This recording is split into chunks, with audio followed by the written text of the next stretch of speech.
It's the Jake and Ben Show. It's the Jake and Ben Show. It's the Jake and Ben Show. It's the Jake and Ben Show. It's the Jake and Ben Show. It's the Jake and Ben Show. Oh. Okay, hello everyone. Welcome back to another episode of the Jake and Ben Show. This is Hello. episode 4 here. Before we get into anything, I'm just going to plug our Black Panther review that we recorded about half an hour ago. That should be up by the time you're listening to this. If not, that's some serious technical issues that I will look into. However, it should be there. Go check it out. We're going to keep this episode, a little shorter, a little more relaxed. We don't have really many news stories at all. We're going to talk a little Black Panther, maybe we're going to give some recommendations to each other. We'll respond to a comment on the last episode, but for the most part, we don't have too much to cover. But, yeah, it's nice, relaxed weekend, day, week. Whenever you're listening to it, it is a relaxed whenever. Yeah, so if you do want more of us, though, and if you've seen Black Panther or you're interested in seeing Black Panther, check out our review. You'll notice that my voice in that review is deeper than most episodes, and hopefully that'll be the last recording of mine that sounds that absurd. But You want to tell the good people why you sounded like Vin Diesel? Yeah, I got a new mic set up, and I call Ben on it, and he comments about what you can hear. Actually, I left at it, and he comments about how my voice sounds deeper than usual, and I just assumed, it's the earliest we've been recording. I was really tired. I have a new mic, so maybe it sounds a little deeper than usual, but I didn't know it was deep to that extent, and. We have the Ben and Vin show for that episode, but it's all right. I tried doing some post processing on it. That just made it all clippy and weird. So it wasn't as easy as just changing the pitch, I guess. So we're stuck with that. It was our first review. There were some other hiccups in it that go beyond. Maybe go beyond. I gotta say, I love the deep voice because. That it's going to build from there. That's awesome. I get to goof on you for having a Vin Diesel voice throughout the whole review, and it's going to live on. Like a year from now, when we're doing this, when we can talk about our first review we did, talk about Black Panther, we can talk about how deep that voice was. I think that was a good solid moment. I know after you were thinking like, oh man, that was some bullshit, but I gotta say I love the deep voice. Yeah, no, it's still some bullshit. I was listening back to it before exporting and uploading it, and it's funny. I don't know if you'll ever be able to take anything I say seriously watching it. Well, yeah, that's the good thing, because like when we talk about something where like we may love something or take it a bit serious, and then you hear the deep voice, it's just going to take away from the seriousness. Yeah, that's a good thing. All right. I mean, I think it can be. Yeah. Everything I say now sounds disingenuous. It sounds like I'm goofing on the whole thing. Whatever. Let's look past it, Ben. That's all right. It's a Jake and Ben show milestone to, reflect on in the future. Anyways, now hopefully I sound normal and hopefully clean. I got a new mic, so hopefully it's all going smoothly. Yeah, like we said, we're gonna keep this episode relaxed. We did our Black Panther spiel, so maybe we'll just talk about some Black Panther earnings. What's up? Yeah, I guess one thing we'll say, since we've been saying we did this Black Panther review. Without giving our review away, at least I'll speak for myself and say that I really enjoyed the movie, and if and when you listen to the review, you'll hear more of why I did, and I figured I would just tell you that instead of you guys thinking, well, did we or did we not like it? Yeah, no, yeah. If you don't want to listen to it because it sounds all ridiculous or for whatever reason, yeah. We both approved of the movie. That's something we texted each other soon as we saw it. We said, "You approve?" I approve. It's good to great movie. I'd say I'd lean more towards great. It's a great movie. You should check it out. I'm definitely on the great train. Yeah. I don't think. And speaking of that, hold on. Sorry. Okay. You know what? You go ahead. It's your show. I was gonna say because it's a great film, and I was saying go check it out. A lot of people have gone to check this out, and we can get more into to box office and predictions, because as of now it's Saturday. We don't have the official numbers, which won't come out till, the official number will be out Monday, but you'll know by tomorrow. So The big thing is that Black Panther on the Thursday showings, it made 25.2 million, which for the MCU is the second highest Thursday showings, with Age of Ultron coming in at 27.6 million. So it's very close. It's Age of Ultron, second Avengers movie, and Black Panther is only a few million behind that. And I do want to say, I'm not sure if I mentioned in the review, because I had read that, and for some reason I thought it was Civil War that was number one, and I may have mentioned that in the review. If I did, my correction is Age of Ultron is number one. And you were, before I move on to more box office stuff, you were saying something? Oh, yeah. Just before I move on to what I was saying, I don't think you said that in the review. I don't think you have to worry about that. I think we talked about that after. I think you commented on that to me. So, yeah, I don't think anyone heard that. But what I was saying was, I don't think you gave your review. Your score in the review. At least not that I can recall. Yeah, no, I did. It was very quick. I just put out a number, and I can say it now. You can hear a number, but you just won't hear the thoughts behind it. For me, well, let me say this. As with talking about movies more now, I tend to, when I didn't talk about it critically, I tend to have higher marks. So I had to establish some grounds for me. So for me, Black Panther is a solid 8. And to me, an 8 is fantastic. Because if you're a 9, you're one away from perfection. And if you're perfection, then not everything's perfect. And again, all film is subjective. I think I've said that multiple times before. So what was perfect to you might not be to me. So for me, Black Panther is an 8, and to me that is an amazing score. I think it is a great film. Okay, cool. Yeah, you may have said that. I was all over the place in that review. It was the first review or whatever, so I missed that. But yeah, okay, good to know.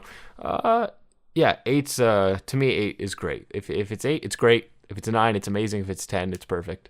Yeah. I just like, they're just numbers. Exactly. Sometimes it's hard to quantify your feelings down to one number. So yeah. To me, getting more into I guess for when I've known you, we've talked about movies, and I guess we've reviewed it with each other. And Black Panther is a first recorded review. You can count the ones we did last week, but this was a more formal review. And to me, I don't like to just put my satisfaction of a movie on a number. It's much more than just a number. But if you want me to wrap it up of how I felt about it, that's there. But there's multiple layers above it. Yeah, no, for sure. Yeah, that's something. I just think there's a group of people out there that need to have all your thoughts quantified into one digestible piece, which is fine. I'm not saying anything against them. That's why we're doing the number. But yeah, I get the number. It helps for me just having a number to organize my thoughts. I like, did I like this movie? Did I not like this movie? That kind of thing. If I look back on a number, I gave it a 7 and 8. Oh, I liked the movie. I gave it a 4 and a 5. I was not so hot on it. But yeah, there's nuance to opinions that makes listening to the podcast, to the previous podcast we recorded, the previous review, worth listening to. So yeah. Let's go maybe beyond that. Maybe we can come back to it later just to see how it goes. But for now, let's get more into the box office. And you have the numbers in front of you. You mentioned the Thursday opening. To me, I'm not familiar with what makes a good Thursday opening. I know, of course, the higher the number, the better. But go ahead. For instance, Deadpool, when it came out in February of 2016, and I can get the exact number, but the roundabout number that I believe it was at was it made 13 million on its Thursday showing, and that obviously was great because it came out the opening weekend. I think was 134 around that. Let me see here. Okay, Black Panther did this. Am I on the? All right, give me 1 second. I just got to pull up the right website just to get the right number. No worries. But as I'm saying that, Deadpool was a smash hit. It made, I think it was the highest grossing R-rated movie. If not it was the second, but I do believe it was the. I do believe it was the, yeah. Yeah, and it made 13, I'll get you the exact number, but I believe it was 13 million on its Thursday showing. So to make 25.2 is fantastic. And Age of Ultron, with that making 27.6, its opening weekend numbers were 191 million. So obviously that's fantastic. Okay, so here the Thursday showing for Deadpool, it made 12.7 million. And that was, at the time, I think one of the highest in February. And then its opening weekend was 132.4. So that's great right there. So Black Panther has doubled what Deadpool did on its Thursday showing. So that means people went out to see it, which is fantastic. And again, that is the second highest MCU opening Thursday, only behind Age of Ultron, with 27.6. I knew there was a big hype like behind Black Panther, and rightfully so. But to make that's neck and neck with an Avengers movie. That's with Iron Man, Captain America, the Hulk, Thor, and Black Panther. And again, it's only Thursday, it's one day. But just slightly behind Age of Ultron. And the thing that got me when I was reading on Variety this morning is that they kind of round out the number, but it could potentially make over 200 million in its opening weekend. Now, with that being said, they could be saying that for a 4-day weekend because in Canada you have Family Day, in America you have President's Day. So the Monday they're counting as a 4-day weekend, so that might be where they're getting the 200 million from. But even then, the original projections for the opening box office was supposed to be around 100 million, 120, which personally I thought it was going to make much more than that, and which is looking to be the case. As of now, where their estimates are for Black Panther, which it's the gap is interesting of where the estimate is, but the estimate is 172 million to 198 million, which is a far gap at that. If it makes anything like that, that's far beyond what people were expecting. Myself, I thought it was going to be around 150, and even if it makes 150 million opening weekend, that is fantastic. Okay, yeah, you said a lot of things there, and I think they all boil down to something that maybe we should talk about. I don't think we've ever talked about it, you and I, in our personal life or on the podcast, but this idea of superhero fatigue, which it gets thrown around a lot, right? Like, well, it's been thrown around, I think, since the second X-Men movie. People are saying that's going to happen. Oh shit! Well, I mean, like, that's very possible. That's been thrown around since then. But, it's been thrown around, for a lot. Yeah, but people do bring it up now. Yeah, I we're in a new era of superhero movies from X-Men too. I'd say like the MCU and the DC universe, and then these newer X-Men universes is kind of, I think of it, it's its own era, and it's this idea of superhero fatigue has always fascinated me, whether it exists or not. And I think these Black Panther numbers just support the argument that there is no fatigue. People still will go out and spend money to see these movies. Especially because it's we've seen this hero before, we've seen Black Panther before in Civil War, but we're not in love with him the way we are in love with Cap, or Thor. People we've had time to develop and resonate with. Exactly. So, even you look at Iron Man or even Captain America. We've had Iron Man for come May 10 years, and we've had Captain America for like 8.5 or 9 years. So we've had these guys for a long time. Yeah, and their movies still do well. Black Panther, just a new character, just absolutely crushing the box office. If your movie makes 172 to 198 million dollars, whether it's in a 3-day weekend or a 4-day weekend, it's a success.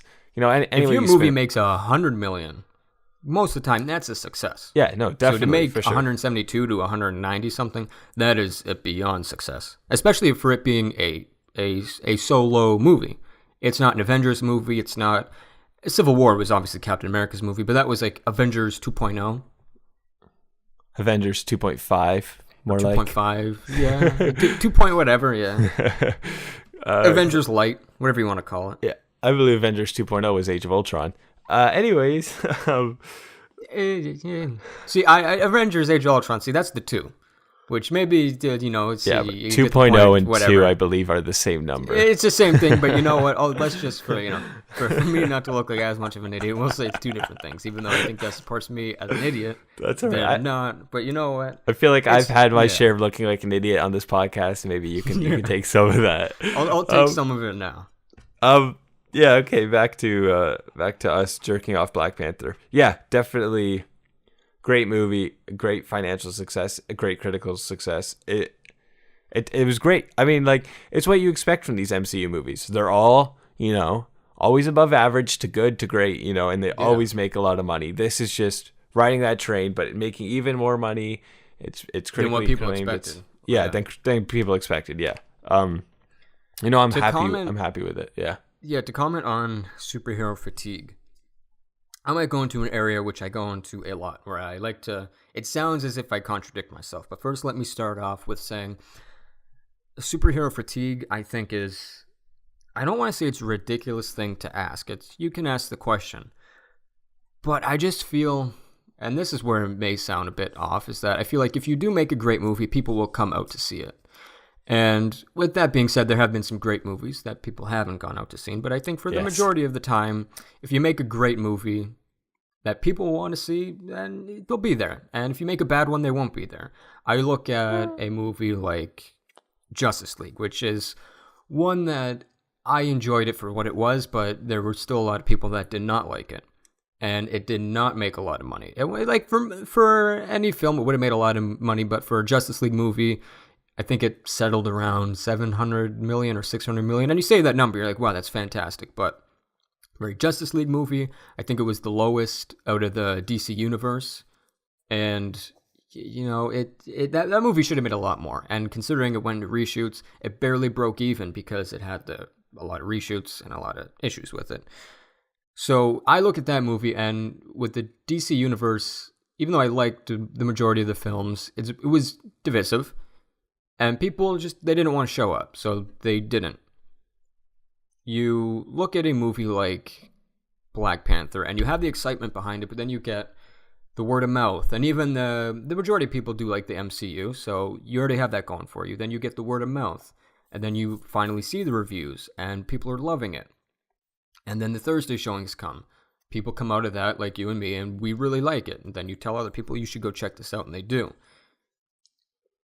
It's all about your credibility also. And I mentioned this last week, and the numbers don't always reflect a great movie. You look at the Transformers franchise. It's the last one didn't make as much as previous ones, but the previous ones made over $1 billion.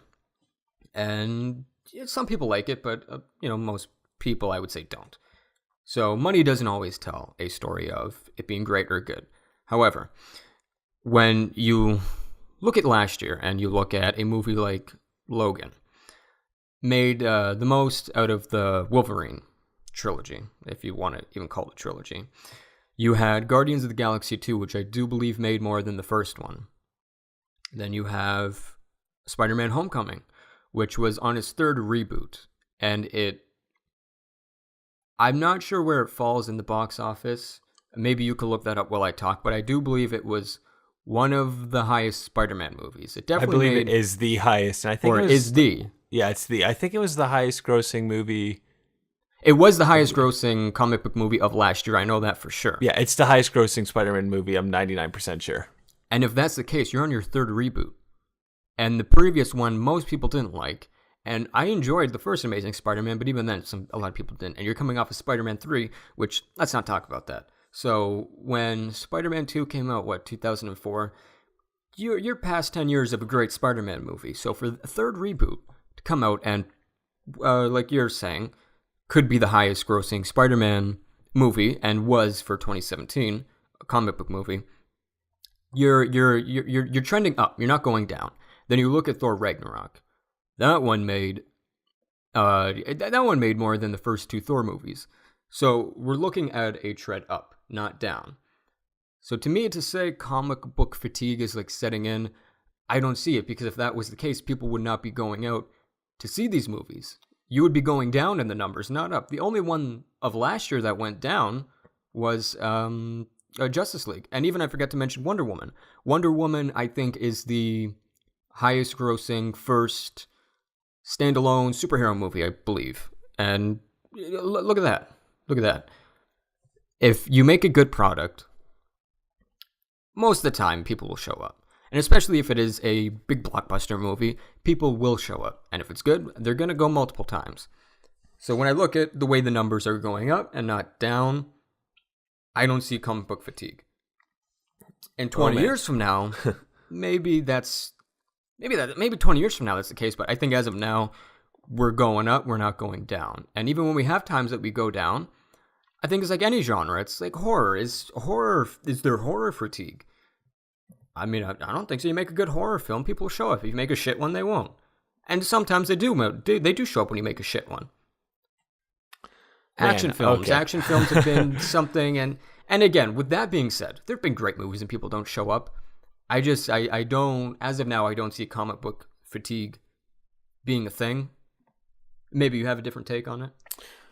Yeah, man, you went on a spiel there, eh? A little rant. Yeah. Okay, that was a lot to unpack there. But let me just start with I agree with you for the most part. That's usually how this podcast goes. For the most part, I agree with you. I don't believe there's superhero fatigue. I mean, that's kind of how I brought us into this topic by saying Black Panther's numbers show that there isn't superhero fatigue. I don't necessarily think quality equals money. I mean, I feel like, yeah, it's It fair doesn't, for general but it rule can of thumb. help. Yeah, Because, like, I mean, look at Wonder yeah. Woman. Wonder Woman is a movie where I think it made just $100 million in its opening weekend, and people were thinking, hey, maybe that is an underperformance. Maybe it's good.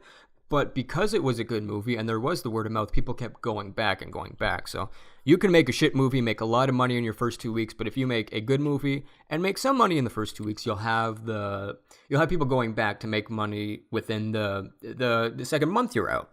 So if you make a good product, you'll have the repeat business. As if you make a shit one, people come out, you make your money in your first few weeks, but it's not carrying over. Yeah, I think I agree with that more. I think, yeah, you have the legs if you have a good movie because you build up that word of mouth for sure. However, I noticed, I say however a lot, but I do notice this trend of good movie, money, bad movie, no money, does apply mostly to the comic book genre, which I don't think it applies so much to other films, which is weird just because, Justice League, divisive, meh, doesn't make so much money. Fantastic, from, a couple years ago, whatever, shit on, and then no money.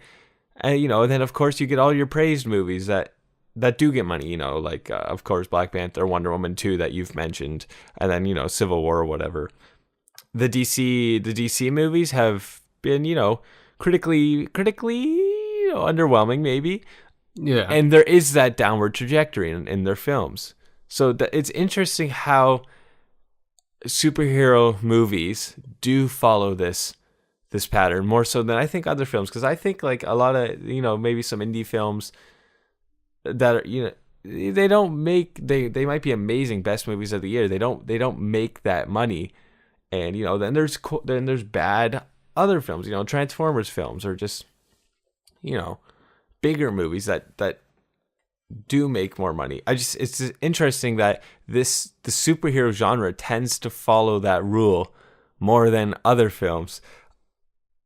It's just something I've noticed. Maybe I'm wrong. Maybe I'm not looking at all the data correctly. I don't know if you would agree with that or not. You mentioned Transformers. I would say to a degree. Like you mentioned Transformers, where I enjoyed the first one, but you lose me after the second one. And I haven't seen the fourth or fifth one. I don't even think I've seen the third one. I believe the third and fourth made over $1 billion. And the last night was the fifth one, am I right? Yeah, I'm yawning. That one, I don't have the numbers, but I do remember that it was a downward trajectory. Why is it going down? I'm going to have to look at the previous two movies and say, well, the quality I agree wasn't too good. So that's why it's going down. So I think it may look like it's a bigger thing with comic book movies only because they are so huge. As if it's a movie that opens up and it was like a sequel to something that made maybe like $100 million, which is still a lot of money. But if it comes out and makes $80 million, it's not as big of a like, oh my goodness, when you look at Batman versus Superman that made $800+ million worldwide, and even then people thought it would have made more. And then you look at a Justice League and made something like 650, possibly 700 million. You look at that and then you think, wow, you would have thought, like, if you ask me, just even like 8 months ago, a movie with Batman, Superman, Wonder Woman, and then you get some, heroes that not as many people know about, because you got the Trinity there that most people know. And then you have Flash, Aquaman, Cyborg. I would say more people know Flash, and then Aquaman and Cyborg.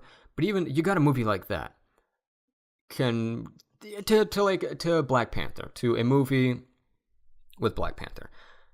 8 months ago, I would have thought that, of course, Justice League is going to make more, only because you have those iconic, heroes there. Batman, Superman, Wonder Woman. Those three alone, you would think would make a lot of money. Which even Batman vs. Superman, I thought that would have made more, but it's still killer numbers what it did. You look at Justice League, you would think something like that would make more than Black Panther, but then you look at the quality. And of course, Black Panther, there's other circumstances going into it, but you're hearing great things out of Black Panther, and it's on pace to make a shitload of money. It's going to be making all the money. Then you look at Justice League, not so good word of mouth. You have, 2-3 other movies that were divisive. One that was, I would say people mostly enjoyed it, if not loved it. So I think you got it's. I feel like I just lost what I meant to say there. What I was originally trying to say was, just because these numbers are so huge, when there's a dip, it looks more significant. Only because you have movies that do make $1 billion, which I think only 32 movies ever have made over $1 billion. And only 3 movies have made $2 billion. So when you see numbers like that, and then they drop down to like a $600 million, which is still good depending on circumstances. For Justice League wise, not good circumstances because of reshoots. But when you look at a big drop off like that, it looks bigger than what it is, I think, compared to a movie that makes even $200 million and then goes down to like 140. Yeah, I feel like on your tangent there, you got to the place that we were at before, where we were discussing the quality versus the money. But it's interesting that I think what you're trying to get at is, because a movie, if this is it, because a movie doesn't make $1 billion plus, that we think it's more of a failure than it is, because you referenced that only 32 movies have made $1 billion and that only 3 have made $2 billion plus. So is that kind of what you're getting at, where you're talking about failure? Yeah, I was trying to keep up with your tangent, and I feel like it went backwards. I feel like and then it went it did forward. Yeah. It went backwards because I backtracked, but I said a lot there that even I don't even remember what the hell I was saying. So, I think, to sum up what I said before, I don't think comic book fatigue is a thing. Okay. Depending on circumstances, if you have a good movie, it'll have legs. If you got a bad one, sometimes you get legs, most of the time you don't. I think what I meant to say in the second rant there is that movies, there's such a significant drop-off when you have huge numbers that it looks worse than what it actually is most of the time.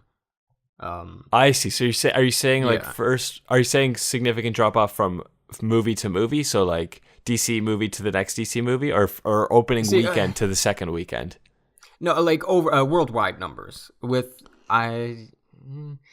movie to movie? Would take, movie to movie. Like if you have, let's say an Expendables movie that comes out, which I think I'm gonna. Okay, you have an Expendables movie that comes out. I see what you're saying. That is a smaller movie, makes some money. You get a second one that comes out, and I think the second one made more. But then you get to a third one, it doesn't make as much money. But again, there are circumstances there, but do you kind of get where I'm coming from now? Okay, hold on. Yeah. Let me just make a point that I think you're making. You're saying, like, say a smaller movie comes out and it makes $30 million, and then another smaller movie comes out and makes $28 million. It's a dip, but it's not a big dip. Then we have a movie, say it makes $1 billion, the next one makes $700 million. It's a $300 million drop, but percentage-wise, between the two comparisons, it's really similar. It's just we're dealing with bigger numbers, so the dips feel bigger. Is that what I'm saying? And and maybe this reference will better nail what I was trying to say. Is I had a conversation with somebody about 4 weeks ago. We were talking about The Last Jedi, and his whole thing of why it was a failure was because, first of all, he came at me with wrong numbers. He said that Revenge of the Sith made more than The Last Jedi, in which I quickly said, well, that's fake news because Revenge of the Sith did not make $1 billion. The Last Jedi made $1 billion. And then he goes to say, well, it didn't make as much as The Force Awakens. The Force Awakens made slightly over $2 billion. I think The Last Jedi is at 1.6 or 1.5 right now. And you look at that, maybe if you're on the outside and you think, oh, there is a drop, there has to be a reason for that. Well, the reason is circumstance. Yeah, context is key. Yeah, in everything. In every situation in life, context is key. Exactly. So if you look at that, listen to me, once you make $1 billion, you're a success. I don't care what you say. If your movie made 592 trillion and still your next one makes 1 billion, it's a success. I don't care what you got to say. So context and circumstance is, I think, what I was getting at. Yeah, no, definitely. I think the argument from someone else to criticize The Last Jedi because Revenge of the Sith made more, which is incorrect, or because The Force Awakens made more. I think that's silly. They have no idea of the context of the situation. The Force Awakens was this lightning in the bottle situation where, you're not going to get a circumstance like that anytime soon, because you're about, I think, 30 years away from, when Star Wars came out. Then you're having Harrison Ford, Mark Hamill coming back, Carrie Fisher. Yeah. And then on top, it was 10 years since the prequels, and I think it's safe to say most people did not like the prequels, and now you have it's the sequels to the original trilogy. You're getting the old cast coming back. You have the 10 years from Revenge of the Sith, and you just have this buzz, this excitement that is not there from 3 years from then when you've had your third movie. Yeah, shit. If we talk about fucking Last Jedi on another episode, I know. I did not want to talk about Star Wars on this because we've been talking about Star Wars significantly. I'm gonna fucking put the brakes on Star Wars. Just end Star Wars right now. Boom. Never again. The only reason why I mentioned that was just to kind of make my point come across better. I get what you're saying. Because even in the beginning of that, I wanted to reference it, but in the back of my mind, I'm like, I'm not going to go there because we've talked about it so many times. Yeah. Let's not go there. Which we did. Let's get back to the superhero genre real quick and this idea of fatigue. Like the Western back in the day, audiences, things trend, right? Just like every facet of life and entertainment, things trend. Right now, it's the superhero genre. In the past, it was the Western. Who knows where it's gonna go from here, right? People like having a good time people like having a good time just in general. They like being entertained. They like laughing. They like having fun. They like just being moved. And when a superhero movie can do that for them, they're going to come back. And that's what's happening. Superhero movies have been consistently good. They're easily digestible for the most part. They're not too complex, not too disturbing. They're not too profound where, your everyday person can't get into it, right? They're accessible for everyone, and I think that's part of their appeal. They're loud, they're flashy, they're fun, right? So people go, they see Wonder Woman, they're like, oh wow, I had a great time. I'm gonna go back and see another one with my mom or my sister, or I'm gonna bring my brother. We're gonna go see Black Panther. We're gonna do this, right? It doesn't matter the studio behind it. It could be, a family goes to see an X-Men movie, they love it. The same family wants to go see a DC movie. The studio. It doesn't matter. That brings into another conversation where people think, Marvel movies fail. DC, okay, hold on. Now I'm getting into so many tangents. let me just stick here. Where people think one studio's films must fail for the others to do good. They think it's a competition. That's not how it is at all. Yeah, that right there is fake news. You need both to do good, or neither's going to success. Because when Aquaman comes out in this December and it's killer, if people love it, they're buzzing from it. And then the next one after that, I believe, would be Captain Marvel, coming out in either February or March of 2019. Then you're going to be, let's go see Captain Marvel, because last movie I just saw, Aquaman, was fucking killer. Let's go see the next one. If both succeed, then you're only trending up. If one stinks, it's going to trend down for the other one that's coming next. Yeah. No, you don't want that, because, the general populace doesn't care about who the fuck made the movie. Yeah. They just like, they're spending their money for their 2 hours of entertainment. That's what they want. They don't care who made it. So, I don't know, man. This conversation just fucking hit everything, eh? Okay. I wanted to make one comment to what you had mentioned. Yeah, go ahead. Talking about the westerns, is with comic book movies today. It has, I think, evolved from obviously where it was 10 years ago. Each movie brings a different flavor.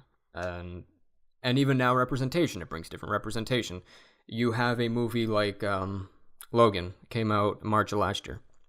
It's a more serious, gritty Western feel to it. It's more of a sci-fi Western than it is a comic book film. It gives you a different flavor. You have The Winter Soldier, which is more of a spy thriller. You have and you got Black Panther now. You have a representation. You have mostly all black cast. You have a different flavor. You're in Wakanda, which is Africa, and you have these different flavors, and it doesn't all feel the same. So, and you got Deadpool, which It's fucking Deadpool. You get these different flavors that it's gonna help you instead of seeing the same thing over and over and over again. Yeah, and I mean, there's a lot of talk about that within like superhero circles and the internet when talk about pop culture stuff, and everyone always references these are superhero movies, but they have they're different subgenres, each one of them. Yeah, I think that to an extent for sure. They all share very similar elements though, so. I don't know if like I would take them out of the superhero genre. And I know you're not saying this. I don't think I would it's not to take them out. It's just that they give you different flavor. Yeah, but even then, I would still argue that it still does feel like the Western thing, where not every Western was the exact same. Look, I'm not too familiar with Westerns. I'm gonna be honest up front. That's not my strong suit.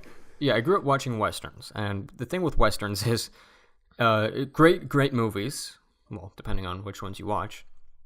And they obviously all deal with different things, like horror movies. There's been how many horror movies? There's obviously different kinds of it. But I feel like there is... okay, I'll say this. I feel like 20 years from now, if the whole comic book movie genre thing is essentially dead, I don't think it will be dead. Because I feel like characters like a Batman, a Spider-Man...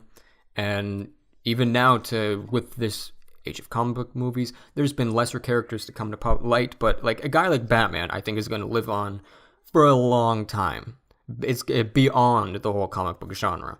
So I think context and it's an interesting discussion. I think you're not wrong for thinking either way, but I do think it is slightly different. I totally get where you're coming from by saying it's slightly different. I totally get that. Yeah. For my limited knowledge of the Westerns, I'm just more familiar with the history of the Western more so than the individual Western films themselves. When you talk, I'm going to do something similar to what I said, I think, our second one. From those rants there, I need to take a hit of some water. So I'll let you talk, and I'm going to do that. Okay, yeah. So, like I was saying, I definitely think the diversity between superhero movies is greater than that between the diversity of... Not diversity in like race or anything, but like the diversity of genres is greater in superhero movies than it was in the Western, based on my limited knowledge. So yeah, no, I agree with you. I still think it's interesting. It's an interesting case for study. I think that's all I have to say. I hope you're not taking the longest drink of water ever, and that you can fill in the gap. Okay, cool. Yeah, I'm back now. Yeah, I think I think I've covered all I wanted to say about superhero fatigue. I don't think it's a thing. And not to cut you off there, but to get us back where we started, since the numbers for Black Panther, we don't have the official numbers for Monday, so this is your last time to make your guess for how much Black Panther is going to make opening weekend. What if you're going to put your fist down and say this right here is the number it's going to make? This is it. What is it going to be? What do you think? All right. So is it the 3-day weekend or the 4-day weekend? I'm kind of confused about that. 3-day weekend. 3-day weekend? Okay. I may as well be consistent. I like that. All right. I'm going to say Black Panther and its 3-day opening weekend is going to make $192 million. Hey. It's on the high part. Okay. It's very high based on the predictions. However, I'm just going to go out and fucking say 100. I think it's going to make 192. I've actually never guessed box office before. Like I've always followed box office numbers and stuff, but I've never actually sat down and say, this is going to make this much money. So now, throwing my hat in the ring, 192 million. What do you got? All right. See, I feel the need just to say, hey, I'm going to up you. However, I think I'm going to put it at I'm going to say the 3-day weekend, Black Panther is going to make 100 and I'll say 75 million. Okay. And with that being said, I think, okay. That's phenomenal. That is phenomenal. Considering a few weeks ago, what were the projections? 100 million. Possibly, they were saying maybe at most 150. And now we're looking at close to 200 million. Shit. That is shit. That's all I gotta say when I hear 200 million. Yeah. So 192, 175. We'll see where it goes. Maybe next episode we can reflect on this again. Yeah. That might be a little interesting thing to do, especially if we got another slow news week like this one, or we're just tired because who knows why. But yeah, Black Panther, comic book fatigue. It's all there. It's all there. We just gave our thoughts on it. It's all there. Yeah, was that like one of my first rants? No, I feel like no, you go on those little tangents the odd time. Also, I don't know. Is that rant status? Because it didn't feel really like you were. Well, no, it's not like ranty, like I'm bitching at anybody. But I did do like a good monologue there. Oh yeah, no, you've had this episode alone. You've done some monologues, I tell you. There we go. All right, stepping my game up. All right. So, shit, where do you want to go? What do you want to do? Well, this is where we can go, and let me propose this to you. I will lay it on the table, and we can either run with it, or you can tell me to get the heck out of here. Okay. We can do recommendations. How do you feel? Cool. This is where you would recommend a movie or TV show to me or the audience, and then vice versa. I recommend to you. Yeah. And the audience. This is something that we talked about earlier that we're going to be doing for, slower news weeks, fill the time, maybe get a little more personable with us, where we don't have to talk about the biggest thing. My cat's about to rub up on the mic. If you hear that, I apologize. Chester, get off. Yeah. Oh, shit. It's a relaxed, slow news week. Forgive me. But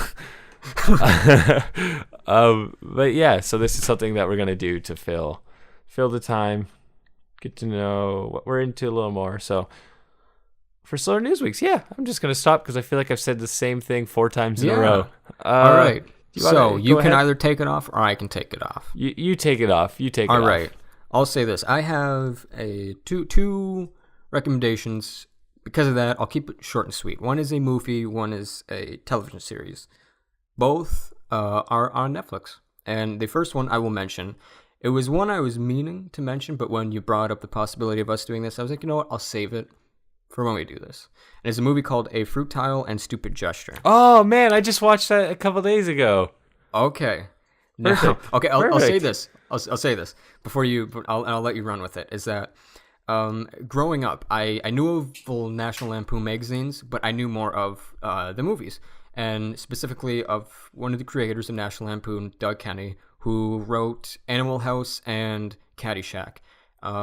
Caddyshack, when I was growing up and still now, I think is a hilarious movie.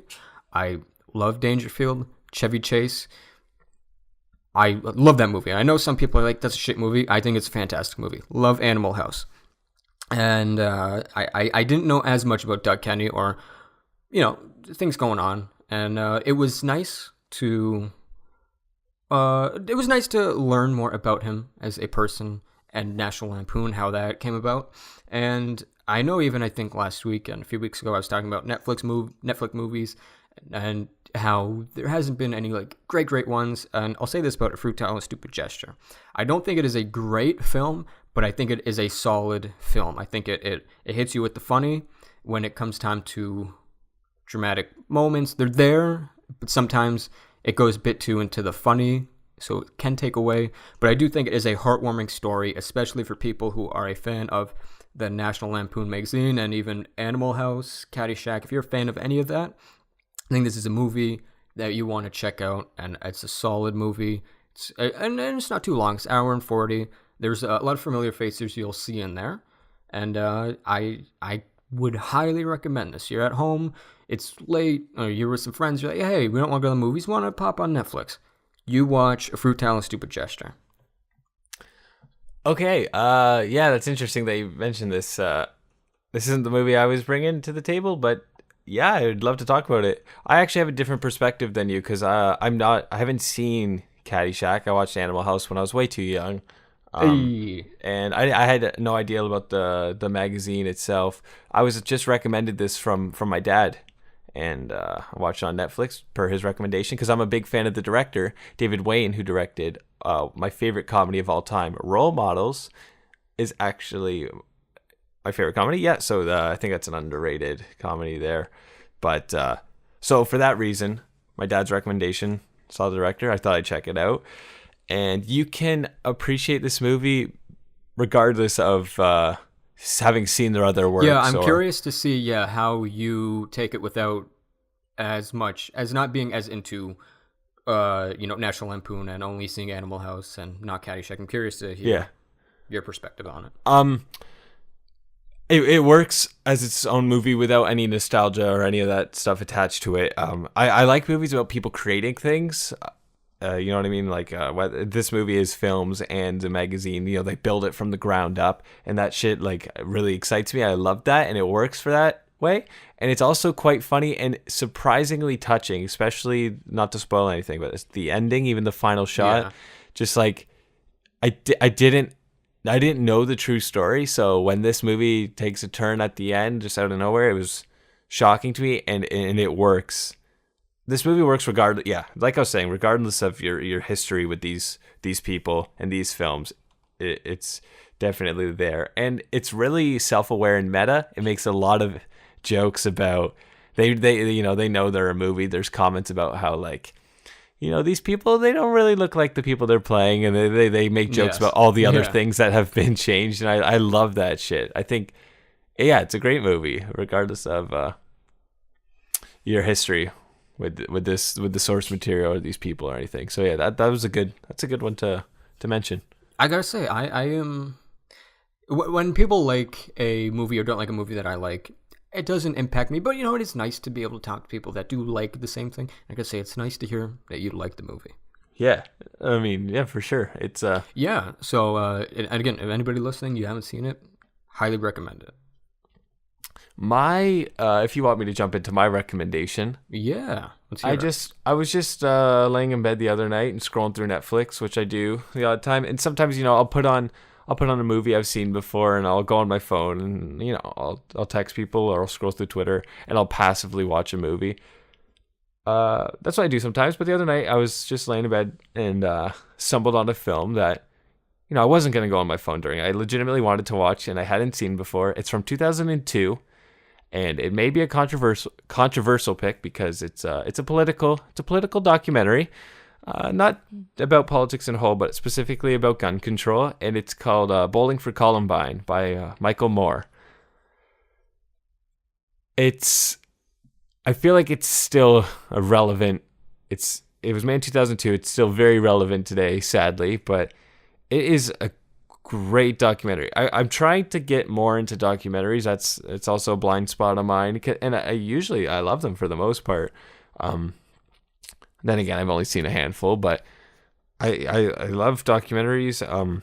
So this is my attempt at getting more involved with them, and it's so good. It deals with some, of course, disturbing material, but it is surprisingly funny. I don't know if you've seen this before. Have you? Any chance you've seen it? I want to say I haven't. I've seen a handful of Michael Moore's documentaries, but I don't. Similar to you, when I watch documentaries, I've watched a lot that I've liked, but usually when I'm, in my room, when I'm like, hey, I'll pop something in, I usually don't think like I'll watch documentary. Sometimes I do, but it is something that I got to get more. I have to watch more, be well versed in. Yeah, no, I'm definitely trying to get more into documentaries. This was a great one. It's I feel like it's not weird. It's not experimental. Anyone can sit down and watch it. It's got a really comedic. It's got a darkly comedic spin to it, and it works. I would recommend anyone watches it. Of course, Michael Moore, he's a very liberal guy, so that's where it's come from. Regardless of your politics, I'm sure you can enjoy it. Some people may agree with it more than others, but it's definitely worth the watch. And it's great. It's great. Yeah. I'll have to check that out. I'll get to my second one, and this one I'll be quick because for this, I think it's best not to say that much. I think it's best to watch it, and it is Altered Carbon. I think it came out about 2 weeks ago on Netflix, and I didn't know this until a few days ago when I was doing some reading that it was actually based off of a book series. I didn't know anything about it. I just knew that I heard a lot about it, and then I also read a small piece that how it's to quote one website, I don't remember what it is. I'd give it its credit if I remembered, but it said it's Netflix's Blade Runner. And when I watched it, I would say the world, it seems a lot like Blade Runner, and some stuff is ripped off from Blade Runner, I would say, but in the best way possible. And it takes stuff that what I love about Blade Runner, and it changes a lot of things up, and it's very different. With it, like that being said, it has a look of Blade Runner, but it's very different. And I don't want to give too much away because you may not enjoy it as much. It is a good, really good, I think, great sci-fi series. It's 10 episodes, and one thing I had mentioned to a friend when I was saying to check it out is that when you first start watching it, there might be moments where it loses you, and you might get like what's going on here, and why do I care? If you have that moment, I gotta say, just stick with it, because by the end of the first episode, you will get on board, and if you don't, within the second and third, you will really get on board, and you'll know more. So there'll be moments where you're like, wait a minute, what's going on? But for me, at least, those moments paid off, especially when I finished the series and how it ends, it paid off. So it is a series I cannot recommend enough. I think it's fantastic. I think you have mentioned it to me previously, not to that extent, of course, but I think it has come up in conversation. I may be wrong, but it's on my list on Netflix. I've heard great things from you and from some other people, and I'm a huge sci-fi fan, so I definitely want to check it out. I don't watch much TV. I'm very particular about the TV I do watch. However, this one is something, because TV and episodic series they're more of a time commitment than 2-hour movie. It is a big commitment. Yeah. So I will watch it. I swear, Ben, I'm gonna watch it. But you better. I want to hear it next week. I want to hear your full length review. I don't episodes. know. We're gonna review each episode. Next week. 1 hour each. Okay, That's I don't think so. Hear. Okay. Here we are. All right. We're gonna have 10 hours of review of Altered Carbon. Slim chance. I do want to ask you, without spoiling it, I briefly heard that there's like a lot of like psychological torture. That there's maybe a scene or something that happens where like people are just like tortured constantly. Is that a thing in the movie, in the show? Yes. Interesting. Yes, I'm curious. Have what you heard were people like, what, like, damn. Was it like that? The people were like, I don't know if I want to watch it because it sounds disturbing. So I'm wondering to what level, how disturbing is it? Now, I may be skewed because I have seen a lot of like, there's been a lot of movies and shows I've watched where people say there's some fucked up shit, and to me it's like, okay, but I didn't find it. I'm like that too. No, I agree with that. So there could be a case of that. There is a lot of torture scenes, but within those, I didn't think they were too outrageous. They might be for some people, but like for me, I'm not an easy person to get and be like, oh wow, that's outrageous. So for me, it wasn't outrageous, but there are some. I'm probably a good amount of torture scenes that are, literally. You hear when people say it's like there's psychological torture. When it's literally psychological torture. When you hear that, you're like, well, of course it's literally. You'll know what I mean by literally when you watch the show. Okay, interesting. Yeah, no, I gotta watch it.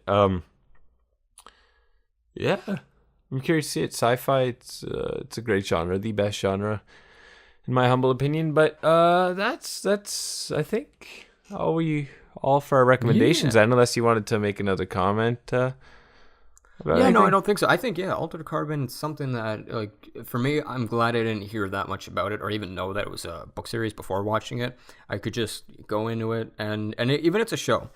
We're in an age where people love to binge.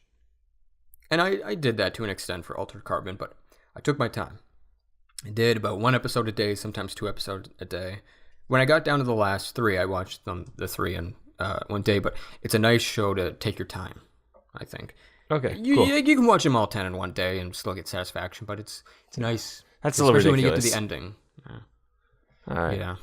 And do you want to just quickly just respond to a comment that was left on our YouTube channel? I would love to. Yeah. Me being the professional that I am not, I forgot to pull it up here. So I'm just going to go on my computer. Excuse the clicking. Our second episode had a lot more views than our third on the YouTube channel. Maybe it's because it was a controversial one. Who knows? All right. Yeah. So this comment's from Kelly. Okay. Kelly has the same last name as me, oddly enough. So how funny. Kelly left just a comment here about Cloverfield Paradox thanking us for giving her the heads up so she can lower her expectations, and she just would like to know. We talked briefly about my phone's going off. I hope you can't hear that. We talked briefly about 10 Cloverfield Lane and the ending. She was just looking for more arguments on our behalf to defend the ending of that movie, and she's curious as to why we think people who don't like it might not like it. So if you don't mind, I'm gonna continue this little spiel, and I'm gonna answer it first, and then I'll give it to you. Is that cool? All right, and yeah, I guess then we can also say again, if you haven't seen 10 Cloverfield Lane, we'll get into spoilers. Yes, this is directly referencing like the last 15 minutes, so if you don't want to hear it, that's fine. Just also, this is a part of our Q&A comment section. So if you want to leave comments, if you want to ask questions, do so please on Facebook, Twitter, YouTube. That's the 3 places you can leave them. We'll reply and we'll get to them. So, we're kind of starving for comments and questions sometimes. So don't be shy, especially. I mean, if you've listened to 57 minutes of a podcast, I feel like you may have something to say, whether it be for better or worse. But yeah, let's just get into this Cloverfield thing. Okay. I think the reason people like you and I love the ending is it's got Cloverfield in the title. So it's already imprinted into our brain that we should expect something similar, at least similar to the first Cloverfield, where there's a monster or some type of being that's otherworldly. So we're sitting through like an hour and a half of this movie, and we're waiting for it, so that when it shows up at the end, it's like, oh, here it is. It's not a huge surprise. It's something we've been waiting for, and I think it really works. I think outside of the Cloverfield genre, if it had the Cellar as which its original title was, if it has that title, it still works. But it still works, but maybe not to that extent, because it probably would be way more surprising then. And maybe because they've built up this suspenseful drama, who's telling the truth, who's not inside this cellar, that kind of breaks the tone of that a little. But I think it would still work. But yeah, it definitely works when we're warned about it ahead of time. Like it's Cloverfield. Yeah. You're gonna see some shit that's different, and I think that goes into why people wouldn't like it. They're not maybe totally into the Cloverfield universe. They don't get the whole idea of the monsters, and they're built up with this suspenseful drama of lies and deceit inside, and then it does a whole 180, and now we're introduced to aliens and shit. Like we have like the talk of the air being infected, but none of it is to this extent. So that bait and switch on the audience could upset some, and then the bait and switch on the audience could delight some, because they've been expecting and waiting for it. So that's my response to Kelly's comment. If you want to say your piece. Yeah. Okay. I'll start with why I can see why people wouldn't be on board with it. When you go through this movie, obviously it's taking place in this, underground cellar, and it's obviously a more person-to-person thing. Like you said, there's who's telling the truth, what's going on, and maybe by the time you find out what's going on and it ends, you just kind of want to be, all right, we're good out here now. Maybe I could have went on more to defend why you don't have to like it, but I'll say why it worked for me. And honestly, I didn't even think of why it worked for me. It just did until I heard the comment. So I'll probably be putting my thoughts more together as I speak. Throughout the movie, you are in this small contained area, and it is this mystery. What happened? What's going on? What is it? Oh, is the air infected? What really happened? Why is it infected if it is? Why is she locked down here? And you have this, throughout the first half of her wanting to escape. And then in the second half, you're like, hey, maybe John Goodman's not that bad. Maybe just some fucked up shit's happening, and maybe he's all right. And then you get more to the third act, and you're like, no, this guy's fucked up. This guy's crazy. And then now it becomes, now we got to plan this escape. And then this escape happens. And then you're out there. If it just had ended, it would have maybe felt a bit odd. Like, oh, well, everything's okay. There's just a crazy guy that abducted 2 people. And then I guess you have to discard the woman. And why was she there in her, she's tripping out. For me, why it worked, because it wouldn't have felt like enough, just the escape itself. And then she escapes, and then, oh, the air is not contaminated. I can breathe out here. Everything's fine. So then what really happened? What's going on? And then, like you said, we're already told it's part of the Cloverfield universe, you can say, and then you're expecting something.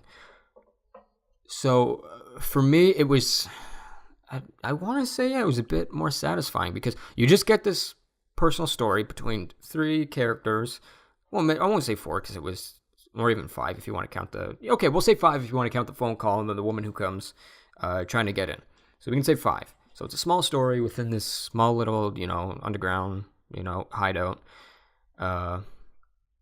fallout space. And then now we finally get out. We know it's Cloverfield. So we know what's going on. It's just for this character to figure out what the hell happened. So now there's this Demogorgon looking thing coming after her. And now she's got to survive that. And just for me, it built up the more, the movie itself, it had obviously it's a thriller vibe, suspenseful. And then I feel like the end 15 minutes, you get more of the horror aspect of it, which is it's not scary, but you get a bit more of that flavor. And it really resonated with me. And again, like you said, because it is Cloverfield, I'll make one comment, which is what I thought, watching it and even watching it back. This isn't an issue I have with it, but it was something I laughed at. And it's a totally different creature too, so you can pretty much discard what I'm about to say. But this is what I was thinking. I'll give you my mindset while watching it. Is that in the first Cloverfield, you have this big monster. You have a military going after it, firing everything it has, bombs on it. It still gets up. You get this woman who wants to, and it doesn't matter if she's a woman, it could be a man, but that is wants to be a clothing designer that is now stuck out there, and there's this monster. And she's in a car, it's about to eat her, it's, picking her up. And she is now smarter than the military that she's like, hey, I got this cocktail, let me just, make a Molotov cocktail with it, let me light it up, and let me throw it in its mouth. And she knows how to defeat that creature, and yet the military does not know how to take down this big-ass creature. I thought that was funny. It was not a complaint for me. I've heard a lot of those. I can see where people would think that, which wasn't a complaint for me. I mean, maybe that did happen. Maybe there's more of those. There's way more of those ship creature things flying around, and that's consistently happening all the time. Yeah, which is a totally different creature than the big ass one in Cloverfield. So to me, that's why it wasn't an issue. I did laugh at it, and I can see why people might have an issue with that angle of it. But honestly, just for me, it was firing on all cylinders, and it was just the icing on the cake. The last 15 minutes. Yeah, and I think it works with it gets you to ask these questions. What's worse? Is man just as bad as these creatures? Right? It's would you rather be locked in this cellar with this terrible person who just killed a friend right in front of her, or outside with taking the risk with these alien type things, right? Well, and that's the question. Watching it, I'm asking myself, would I have wanted to stay down there, or would I want to have taken the chance and escape? Yeah, so I think I probably would have escaped because fucking John Goodman's crazy motherfucker in the movie. Yeah, but I feel like was that enough for why I liked it? Do I need to have more reasons? No, you don't need to have more reasons, especially because we already discussed it in that other episode. But I think. Oh man, these headphones are hurting my ears. All right, I'm trying to wear them. I'm wearing the Beats so that you can't hear the reflection, the echo that I got on the episode. They're hurting my ears. They're hurting the ears. All right. I think we've done a good hour and 5 right now. I'm not sure if there's anything you want to mention. No, I think that's good. If we keep, I think it might be our shortest episode, but over an hour. I mean, we got it. It was more relaxed than the usual ones. I had a cat involved, and. Yeah, I think there was maybe the most fun I've had so far doing it. Since we didn't have that much, we're just, talking the talk. Yeah, there's a lot less pressure in these ones, a lot less preparation we have to do. So that was cool. Again, follow us on Twitter, like us on Facebook, subscribe to us on YouTube. Well, check us out on. Tell the good people how can they add us? Yes, Ben, I'm getting there. Okay. Add us at, we're at, what the fuck are we at? We're at Jake and Ben Show on Twitter, Facebook. You can find our podcast on iTunes, Google Play. You may be listening to us there. We're at, the Jake and Ben Show on YouTube. If you want to subscribe to us there. yeah, drop us a comment on YouTube, a comment on Facebook, or a tweet on Twitter with questions, comments, maybe some pointers, anything. We want that shit. Just fucking give it to us. You know. Yeah, Let us even know if how you you want to tell us feel. we're idiots. Yeah, let us know. Let us know. yeah. Everything helps. Anything you want to say, good, better or worse, good or bad, say it. We'd really appreciate it. If you've listened this far, this many episodes, or maybe this is your first episode, regardless, we really appreciate it. I was surprised with we have like a minimal amount of listeners, but I was surprised with how many it actually is. So thank you very much for anyone who's listened this far. I really appreciate it. Don't want to speak for Ben, but I'm sure Ben really appreciates it too. Hell yeah. So I think that's it. If I'm good to get out of here. let's get out of here. I'm gonna go make some chicken or eat some chicken. My girlfriend may be making the chicken right now. I'm gonna go tag in. That's all for all right for the Jake and Ben show. This has been Bye Jake for and now. Ben. Yeah, awesome. Yeah, adios. Bye. Okay.